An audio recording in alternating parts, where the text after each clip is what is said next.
Hello everybody, this is the Gadget Man with Discovering in Color. Welcome this week, and what we're going to do, we're going to talk about gear storage and gear maintenance while you're on the trail, and more importantly, when you come off the trail.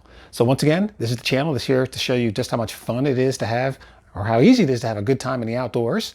So what we're going to do, we're going to get started here with a couple of different tips and techniques to help you kind of keep your gear in good order. So let's talk about the first thing that you want to think about with your gear.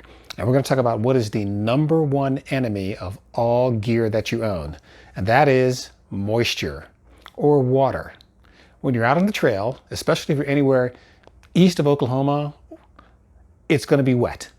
Your gear is going to get wet the very first day you go out, be it from moisture in the air, rain, or wherever it's coming from. And it's going to stay that way until you can get someplace to dry it out. What are your options for drying your gear out? If you're on the trail, you can just take it, and if you have a nice sunny day, you stop for lunch and it's a warm day and breeze is blowing, you can just hang your gear up in a tree or something like that and let it dry out. If it's a wet, rainy time out, well then you don't have any choice. You're just gonna have wet gear and you just have to live with it until you can get it someplace that you can get it dry. If you're west of Oklahoma, the Mountain Rockies, the desert Southwest, then in that case, your gear is probably going to stay dry the majority of the time. That area of the United States is just dry. It is. Now, if you go down southwest Arizona, New Mexico during monsoon season, your gear will get wet during the day. But you'd be amazed because it's usually relatively dry there. Your gear will dry out pretty quick once you set it up. All right, so now we're going to talk about when you're on the trail, how do you take care of your gear? So first thing we're going to talk about is eating gear, okay? Whether you have a pot, a cup, or something like that, pretty easy to take care of when you're on the trail. I don't bring any kind of a soap to wash these type of things out. I just kind of, I guess we can call it field wash it, which I will just take it and I'll rinse it clean.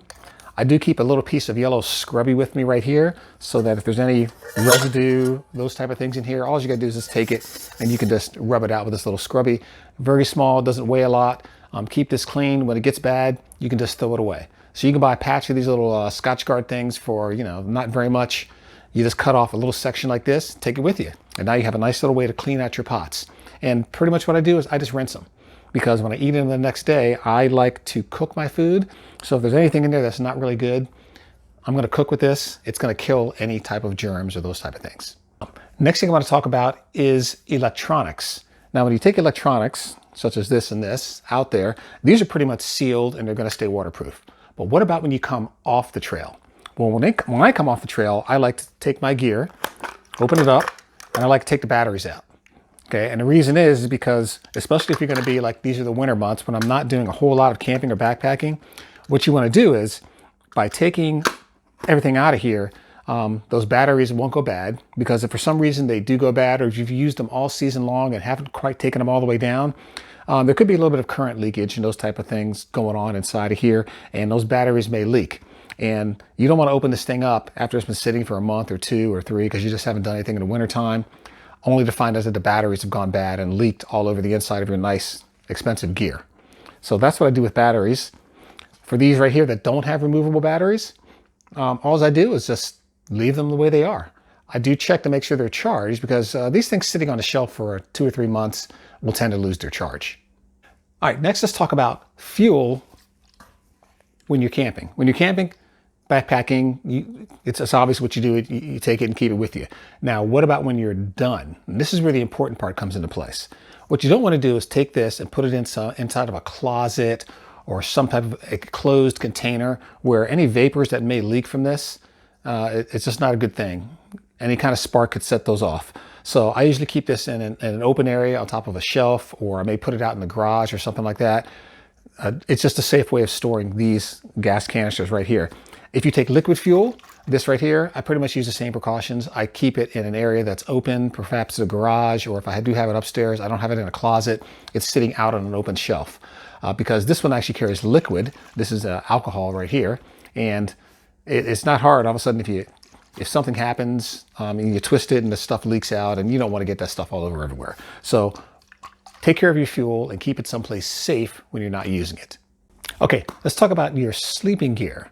What I've got here, I've got a picture of where I keep my sleeping bags. And that's just going to be, it's actually right here behind the camera. It's just a wardrobe thing that I picked up from the Container Store. And all I do is I keep my sleeping bags inside of it, and they hang up and they're nice and loose. One thing you don't want to do on your sleeping bags is keep them compressed all the time, because all that compression is going to do is going to remove the loft over time. So a down bag will retain that loft in a compressed state longer than a synthetic will. But I never like to leave any of my bags in a compressed mode. I keep them all just hanging up on a shelf, nice and loose. And when I'm ready to use them, a day or two before I go, then I'll take them and put them in a stuffed sack, or put them in the bottom of the pack, or wherever they're supposed to go. Now for my quilts, such as this Camec quilt right here, they gave us a nice little bag. And all I do is I just keep my quilt inside of here. It stays nice and loose. It's not compressed. When I'm ready to use it, I don't use this big bag right here because it wouldn't fit. All I do is take it out and move it into a stuffed sack. For my tents, I keep my tents right here. This is one of the tents that I use. This is actually my 4-season winter tent. And what I do with this one here is I keep it inside of this green mesh. What this green mesh does is it allows it to breathe while I'm not using it, and it also keeps it from being compressed all the time. Tents don't really mind that too much, but they do like to breathe. And I've had a number of tents over time kind of go bad because I don't know what the chemical is or what happens there, whatever reaction happens. But I've had them when they're compressed over time. I take them out, like my winter tent, I may not use it for 6 months. I go to take it out after 6 or 7 months, and I've had them be sticky. Bad things have happened to them. So I like to leave them uncompressed in this bag where they can breathe, air can flow through. And since I've been doing that for the last couple of years, I've had no problems with my tent. When I'm ready to go, I've got the tent bag, and all I've got to do is take it out of here, roll it up, put it inside the tent bag, and now it is nice and small and compressed. So that's what I do with my tents and what I do with my quilts. Okay. Now let's talk about, you've come off the trail, and once again, I said that #1 enemy of all of your gear is going to be moisture, okay? For your tents, for your sleeping bags, your quilts, I come back, I hang them up. That's just it. I don't care whether I've gone out to a dry camp out or a hike. I always take everything when I get back and I hang it out for at least a day, just to let it dry. Be it the tent, the sleeping bag, the quilt, you've got to let it hang out and dry. 1, it's going to air out. 2, any creepy crawlies that may have kind of worked their way in there will hopefully work their way back out. So that's why I hang mine in the garage or hang it outside. Okay. Just things that you want to do to take care of your gear. It keeps it going. And it's going to dry out and there's no moisture. And I do mine immediately after I get back. I don't like to wait, because if you wait a day or 2, next thing you know, you've forgotten, and mildew will quickly build up inside of these if you're not careful. Okay. Another note, this particular Camec quilt right here is a hydrophobic down, and it does a very good job of not, the moisture doesn't get into the down, so the down will stay lofted, but it does get wet and humid. So it's not waterproof, it's water resistant. So what you want to do is you make sure you take this and hang this up, because if you bring it back from a camp out or from a trip, even though it feels dry, it's probably moist on the inside.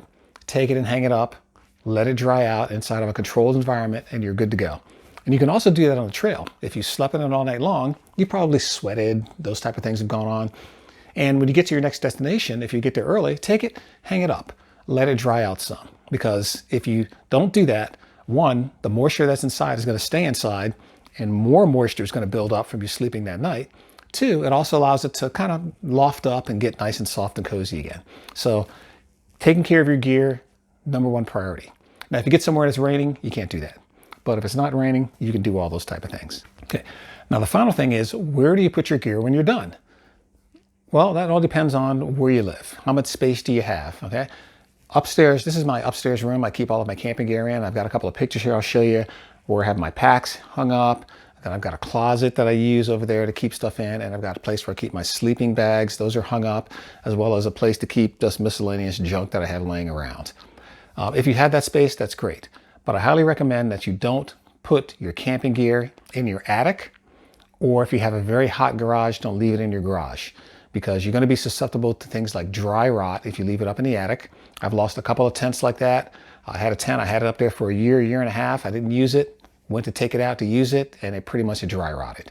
And you know that when you go to pull it apart, it just kind of falls apart on you. So keep your tent and keep your equipment in a climate-controlled area. Best thing you could possibly do with it. It'll last a good lifetime. Okay, so that's just it. I'm going to give you some quick tips, things you can do over the winter time if you're thinking about, rearranging your gear. Keep it in a good place where it can be happy and healthy, and you don't have to spend a whole bunch of money next year. Think about upgrading. If Christmas was a couple of weeks ago, maybe you got some new gear and you can upgrade it. You can take your old gear and donate it. There's always people out there who need to use gear, be it a Goodwill or maybe back to another box store or another camping store. They may have places where they can take it back and other folks can enjoy it. So with that, I'm the Gadget Man with Discovering in Color. Thank you very much for watching, and I'll see you on the trail.